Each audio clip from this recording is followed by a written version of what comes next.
The Quantum Horizon Research Station hung like a metallic jewel against the infinite darkness of space, its gleaming white corridors a stark contrast to the void outside. Dr. Zora Novak moved with practiced efficiency, her fingers trailing along the holographic displays that tracked the station's various research projects.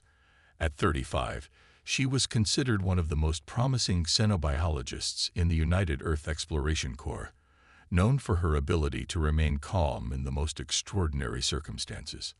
Little did she know that her composure would be tested beyond anything she could have imagined.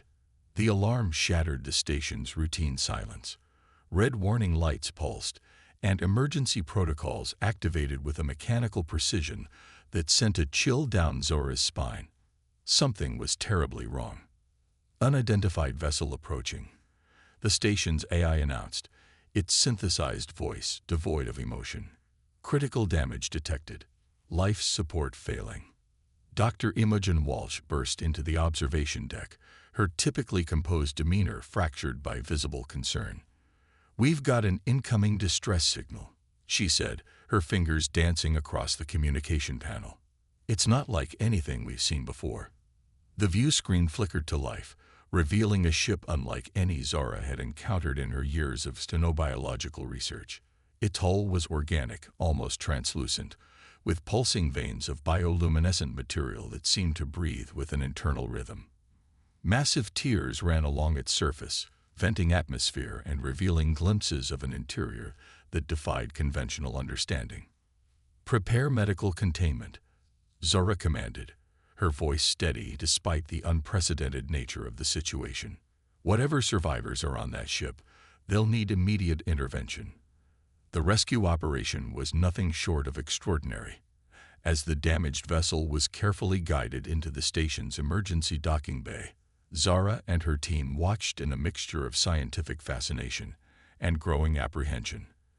The ship's bioorganic material seemed to ripple and contract, almost like a living organism in its final moments of struggle. When the airlock opened, the first thing Zora noticed was the smell, a combination of ozone, burnt metal, and something distinctly alien. A figure collapsed forward, catching the edge of the airlock with what appeared to be a hand, though it was unlike any human appendage she had ever seen. Cal Rourke was dying. His body, a complex tapestry of silvery blue skin marked with intricate biological circuitry, showed signs of massive trauma. Multiple puncture wounds suggested a violent encounter, while a strange phosphorescent liquid leaked from his wounds, creating small pools of iridescent material on the station's sterile floor. "He's not compatible with our standard medical protocols," Dr. Walsh muttered, running a rapid biological scan. "His cellular structure is completely different from any known species in our database." Zara approached cautiously. Years of xenobiological training had taught her that first contact could be unpredictable, dangerous, and utterly transformative. Cal's eyes, if they could be called eyes, were large, multifaceted structures that seemed to shift color with each labored breath. "We can't let him die," Zora said, a conviction settling deep in her core. Something about this alien spoke to her, a sense of profound importance that transcended scientific curiosity. The medical team prepared to intervene, but traditional methods would be useless. The alien's biology was too foreign, too complex. His body was shutting down, rejecting every attempt at standard medical treatment. It was then that Zara made a decision that would change everything. "Prepare a direct transfusion," she commanded, her voice cutting through the medical team's hesitation. "My blood. Now." Dr. Walsh looked horrified. "Zara, you can't be serious. We have no idea about cross-species compatibility. This could kill you both." But Zara had already made up her mind. The alien, Cal, represented something more than just a scientific specimen. There was an intelligence in his gaze, a desperation that resonated with her own sense of survival. As the first drops of her blood began to flow into Cal's failing system, the station held its collective breath. The boundaries between human and alien blurred, and something extraordinary began to happen. A connection that would rewrite everything they understood about life, survival, and the infinite possibilities of the universe. The transfusion was more than a medical procedure. It was the beginning of a story that would challenge everything humanity thought it knew about its place in the cosmos. 48 hours after the transfusion, the Quantum Horizon Research Station buzzed with an electric tension that defied conventional scientific understanding. Zara Novak stood behind the reinforced observation glass, her eyes never leaving the extraordinary being that had become the center of unprecedented medical marvel. Cal Rourke was transforming. What had begun as a desperate attempt to save an alien life had become something far more complex. The human blood coursing through his system wasn't just preserving him. It was creating a biological dialogue between two species that should have been fundamentally incompatible. His cellular regeneration is off the charts, Dr. Walsh muttered, reviewing holographic displays that flickered with impossible data. The hybridization process is unlike anything we've ever seen. Your blood isn't just healing him, it's rewriting his genetic structure. Zara understood the magnitude of what was happening. Each moment brought new revelations. Cal's silvery blue skin now bore subtle hints of human pigmentation, while strange bioluminescent patterns emerged that seemed to pulse in rhythm with her own heartbeat when she entered the room. He's responding to my presence, Zara observed, noting how the intricate biological circuitry on Cal's body would shift and change when she approached. It's more than a physical response. There's a connection that goes beyond medical science. The station's security chief, Director Marcus Reyes, was less enthusiastic. We need to contain this, he warned, his weathered face etched with concern. An alien species whose biology can so rapidly adapt could be a massive security risk. For all we know, this is some form of biological invasion. But Zara knew differently. The look in Cal's multifaceted eyes spoke of intelligence, of desperation, of a story far more complex than an invasion. Suddenly, alarms blared throughout the station. The communication systems erupted with a cacophony of warning signals that sent everyone into immediate alert. Incoming transmission. The station's AI announced. Origin. Unknown quantum frequency. Warning. Unidentified hostile approach detected. The view screens came to life, revealing a massive vessel that seemed to phase in and out of normal spacetime. Its design was angular and aggressive, constructed from a material that seemed to absorb light rather than reflect it. This was no peaceful exploration craft. This was a weapon of war. The Void Hunters, Cal spoke for the first time, his voice a complex harmonics of sounds that seemed to resonate directly in their minds rather than through air. They found me. Director Reyes moved to activate defensive protocols, but Zara raised her hand. Wait, she said, her intuition screaming that something more significant was happening. Cal's body began to change. The biological circuitry that marked his skin started to interconnect with the medical monitoring systems. Holographic displays flickered, revealing fragmented memories. Glimpses of a civilization locked in a conflict that spanned multiple dimensions. The Void Hunters were more than just a military force.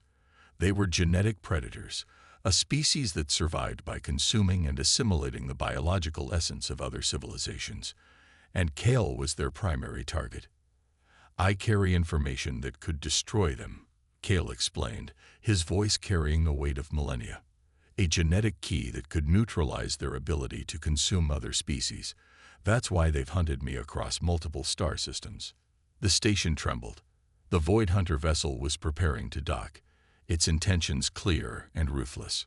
Traditional weapons would be useless against a species that could manipulate the very fabric of spacetime. Zara looked at Cal, understanding dawning in her eyes. The transfusion wasn't just a medical miracle. It was the beginning of something much larger. A potential defense against a threat humanity didn't even know existed. What do we do? She asked. Cal's response was both a warning and a promise. We fight. Together. The biological connection between human and alien began to solidify.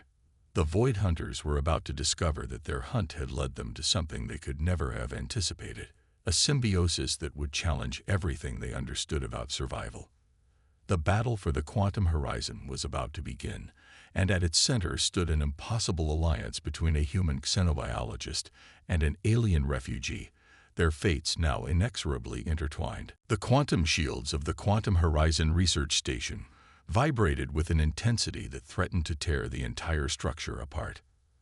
Outside, the Void Hunter vessel remained suspended in space, a predatory shape that seemed to defy the laws of physics, phasing in and out of normal space-time like a nightmare-given form. Inside the station's primary research chamber, Zara Novak and Kel Rourke stood connected in a way that defied scientific explanation. Their biological bond had evolved beyond a simple transfusion, creating a symbiotic network that pulsed with an energy both terrifying and magnificent. "They're probing our defenses," Kel warned, his voice a complex harmony of sounds that resonated through the station's systems. The biological circuitry on his skin had become more intricate, now showing patterns that seamlessly integrated with the station's technological infrastructure. Director Marcus Rice watched from the command center, his decades of military experience struggling to comprehend the impossible scenario unfolding before him. "Our weapons are useless," he muttered, reviewing the tactical displays that showed repeated failed attempts to repel the Void Hunter vessel. Dr. Imogen Walsh approached Zora, her scientific curiosity battling with a growing sense of fear. "The genetic transformation is accelerating," she noted, pointing to the complex holographic displays that tracked Zora and Kel's biological connection. "Your DNA is creating a defensive mechanism that's unlike anything in our scientific understanding." Indeed, Zora could feel the change within herself.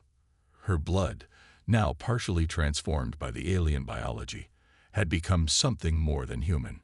Microscopic filaments of bioluminescent material traced new pathways through her circulatory system, creating a living defense network that seemed to anticipate threats before they could manifest.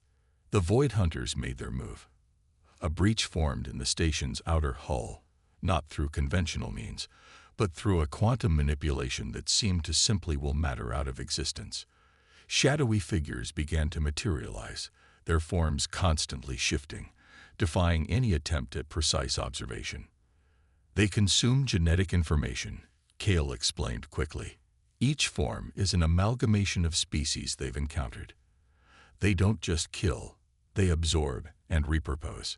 The first Void Hunter that fully materialized was a nightmare of biological engineering. Its body was a horrifying mosaic of different species, crystalline structures where skin should be, multiple sets of limbs that moved with impossible precision, eyes that seemed to look in every direction simultaneously. Zara felt something surge within her. The connection with Kel wasn't just biological, it was becoming something more. A shared consciousness began to form, bringing with it memories, knowledge, and a defensive capability that went beyond physical limitations. "We are not just defending," Kel said, his voice merging with Zora's thoughts. "We are revealing a weapon they cannot comprehend." The station's systems began to change.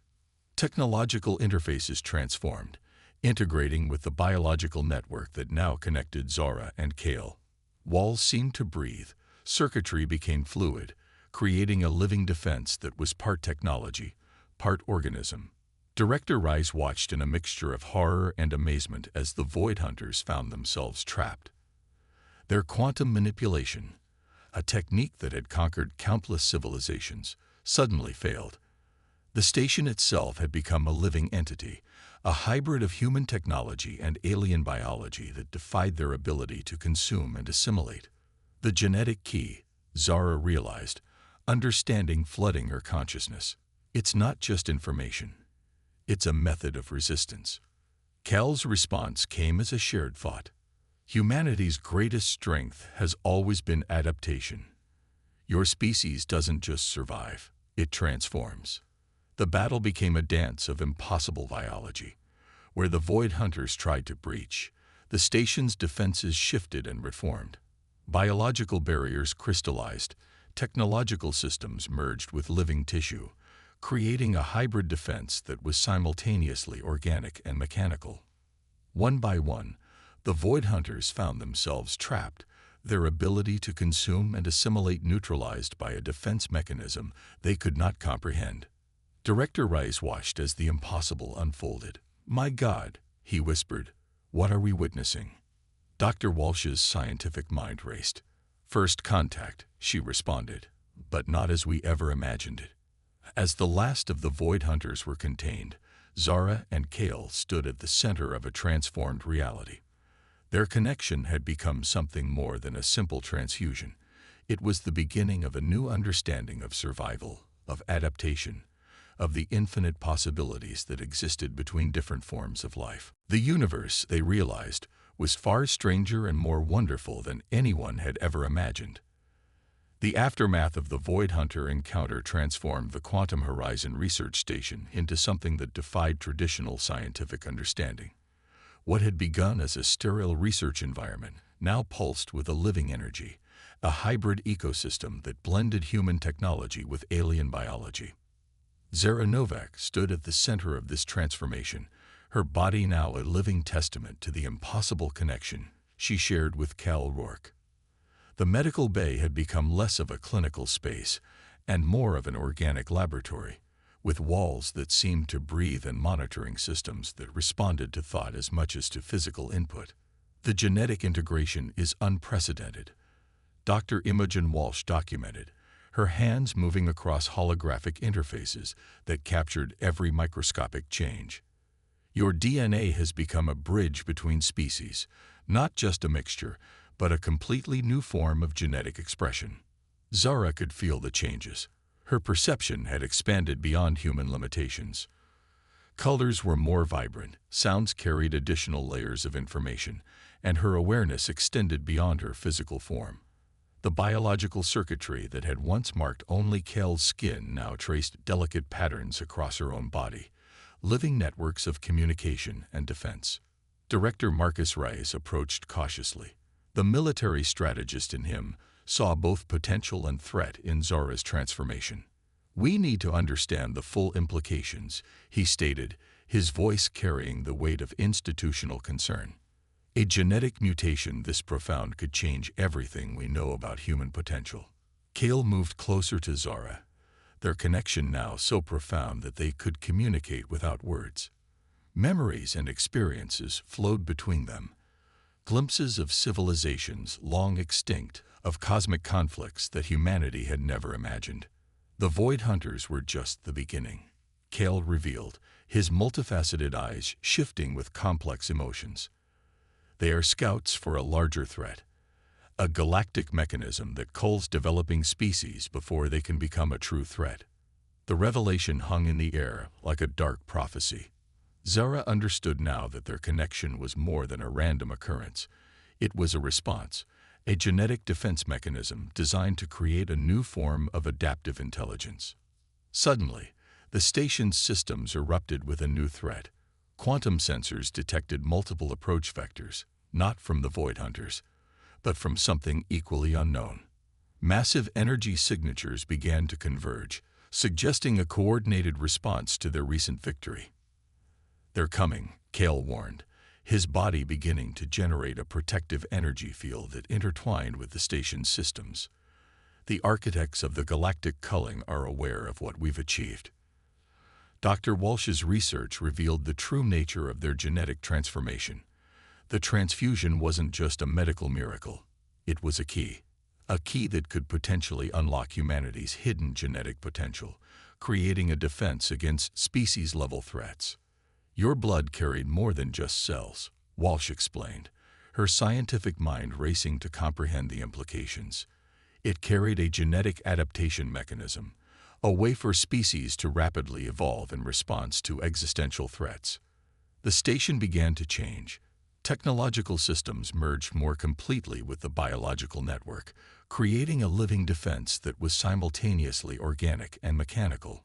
Walls became fluid, capable of restructuring themselves. Defensive systems integrated with the genetic network that now connected Zara and Kale. Director Rice watched as traditional military understanding collapsed. "We're looking at a completely new form of defense," he muttered, both terrified and amazed. Zara felt the full weight of their discovery. Humanity's greatest strength, its ability to adapt, to transform, to survive, was being revealed on a cosmic scale. The genetic connection she shared with Kel was more than a personal bond. It was a blueprint for survival. We're not just defending, Zara realized, her consciousness expanding. We're evolving. The approaching threat drew closer. Multiple quantum signatures suggested a coordinated response, a mechanism designed to neutralize any species showing signs of breaking free from predetermined evolutionary constraints. But they would soon learn that humanity's potential for adaptation knew no bounds. The final confrontation was approaching, a moment that would determine not just their survival, but the future of multiple species across the galaxy. The fabric of space itself seemed to tear open, revealing a cosmic architecture that defied human comprehension. Massive quantum structures materialized around the Quantum Horizon Station, intricate, geometrical forms that pulsed with an energy beyond any known scientific understanding. They were the architects. Ancient beyond measure, these entities existed as pure information and energy, moving between dimensions like thoughts traverse a neural network. Their purpose was clinical and absolute: to prevent any species from developing beyond a predetermined evolutionary threshold. Zara Novak and Kel Rourke stood at the epicenter of what would become humanity's most critical moment of evolution. Their biological fusion had become something entirely new, a living bridge between human adaptability and cosmic intelligence. They seek to reset, Kel explained, his voice resonating directly within Zara's mind. Any species showing potential for transcending current evolutionary limitations is deemed a threat. Director Marcus Rice watched the quantum structures approach, military protocols rendered completely obsolete. The station around them had transformed. No longer a simple research facility, but a living organism that merged technological infrastructure with biological adaptation. Dr. Imogen Walsh's scientific instruments went haywire. "The energy signatures are beyond anything we've ever measured," she reported, her voice a mixture of terror and exhilaration. "They're not just observing, they're preparing to neutralize." The architects began their process of genetic suppression. Quantum tendrils extended, designed to collapse the station's molecular structure, to reset the evolutionary experiment that Zara and Kel represented.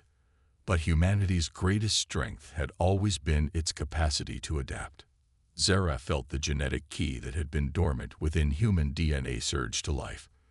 Millions of years of suppressed potential burst forth, not as a weapon, but as pure adaptive intelligence.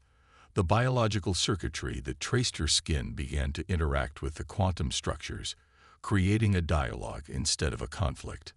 "We are not a threat to be eliminated," Zara communicated, her consciousness expanding beyond physical limitations. "We are evolution itself." The station became a living canvas of transformation. Technological systems merged with biological networks, creating a defense mechanism that was simultaneously organic and intelligent. Where the architects sought to suppress, the human-alien hybrid responded with adaptability. Kel's memories flooded their shared consciousness. Civilizations lost, species eliminated, the cosmic mechanism of controlled evolution that had maintained galactic balance for eons. But humanity represented something entirely different. Not a linear progression, but a quantum leap of potential. Director Rice witnessed the impossible. The quantum structures that had come to neutralize began to change. Instead of destruction, they encountered a form of intelligence they could not comprehend. A species capable of transforming threat into opportunity. Adaptation is not just survival, Zara realized. It's communication. The architects found themselves in an unprecedented scenario. The genetic key that Kel carried, combined with human potential, created a bridge of understanding. They were not being attacked or resisted. They were being invited to witness a new form of evolution. Quantum structures began to shift. What had been a mechanism of suppression transformed into a conduit of information. Millions of years of controlled evolutionary progress began to unravel, replaced by a more dynamic, interactive model of species development. Dr. Walsh's instruments captured what no scientific model had ever predicted.